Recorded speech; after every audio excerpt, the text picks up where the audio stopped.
తెలంగాణ భవన్లో కేటీఆర్ మాట్లాడుతున్నారు. లైవ్ ద్వారా చూద్దాం. ఆలోచన చేయండి. కాంగ్రెస్ ప్రభుత్వం వచ్చింది, అడ్డగోలు హామీలు ఇచ్చింది. ఆ రోజు కేసీఆర్ గారేమో పొరుగు రాష్ట్ర కార్మికులను కూడా కడుపులో పెట్టుకొని చూసుకుంటే ఇవాళ Srisailam left bank canal SLBC tunnel కుప్పగూలి సొరంగం కుప్పగూలితే కనీసం అందులో కార్మికుల శవాలను కూడా గుర్తించలేని దుస్థితిలో ఉన్నది ఈ ప్రభుత్వం. కార్మికుల శవాలను కూడా కనీసం వాళ్ళ కుటుంబాలకు అప్పజెప్పలేని దుస్థితిలో ఇవాళ ఈ ప్రభుత్వం, రేవంత్ రెడ్డి గారి ప్రభుత్వం ఉన్నది. అది కుప్పగూలుడు కూడా ఎట్లా కూలింది?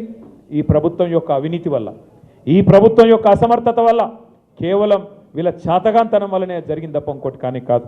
అట్లాగే సంగారెడ్డి జిల్లాలో సిగాచి అనే పరిశ్రమ, అక్కడ పెద్ద ప్రమాదం సంభవించి మరి దాదాపు 55-60 మందో కార్మికులు సజీవ దహనమైతే పట్టించుకున్న నాదుడు లేడు.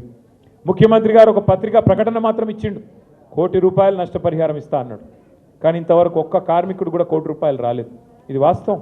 కానీ ఇప్పటి వరకు ఒక్క మంత్రి కానీ, ఒక్క ప్రభుత్వంలో బాధ్యుడు కానీ స్పందించిన పరిస్థితి లేదు. కేవలం మాటలతో, కంటి తుడుపు చర్యలతో ఇవాళ సిగాచి మరి వాళ్ళని కూడా పక్కన పెట్టినారు.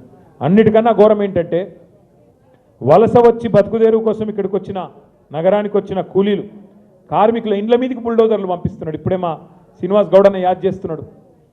పాపం తెలుసో తెలియకనో హైదరాబాద్కు వలస వచ్చి ఇక్కడ బతుకుదేరు కోసం వచ్చి, పొట్ట కూటి కోసం వచ్చి, ఏమన్నా జాగ దొరికితే 50 గజాలు, 60 గజాలు, 20 గజాలు అందులో ఒక చిన్న గుడిసేసుకుంటే లేదా ఒక చిన్న రేకుల షెడ్ వేసుకుంటే ఇలా హైడ్రా పేరుతో ఇష్టం వచ్చినట్టు వచ్చి కూలగొట్టి రోడ్డు మీదకి నెట్టి పుస్తకాలు, బాటిళ్ళు, చిన్నపిల్లగాళ్ళు చదువుకున్నటోళ్ళై తీసుకొని ఇవ్వకుండా చేసి వాళ్ళని నడి బజార్న నొక్కుతున్నది ఈ ప్రభుత్వం.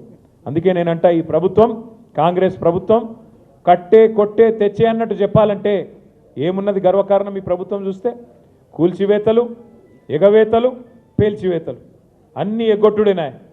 ఏమన్నాడు అన్నాడు రేవంత్ రెడ్డి గారు? 420 హామీలు ఇచ్చిండు. అత్తలకు 4000, కోడళ్లకు 2,500 చెప్పిండా లేదా? ఒక్క అత్తకు పడ్డాయా 4000? ఒక్క కోడలి పిల్లకు పడ్డదా 2,500? మొన్న ఈ మధ్య నేను సూర్యాపేట పోయినా. మా నాయకుడు ఒకడు సోదరుడు, మా కార్యకర్త కొత్తగా పెళ్లి చేసుకుంటా, ఒక నెల ఆలస్యంగా పోయినా. ఎందుకంటే పెళ్ళి అయింది, ఒక నెల అయినాక పోయినా. నేను అప్పుడు పెళ్ళికి పోలేను కాబట్టి ఇంటికి పోయినా. ఇంటికి పోగానే ఛాయ్ తాపిచ్చిర్రు, చల్ల మన నీళ్ళు ఇచ్చిర్రు.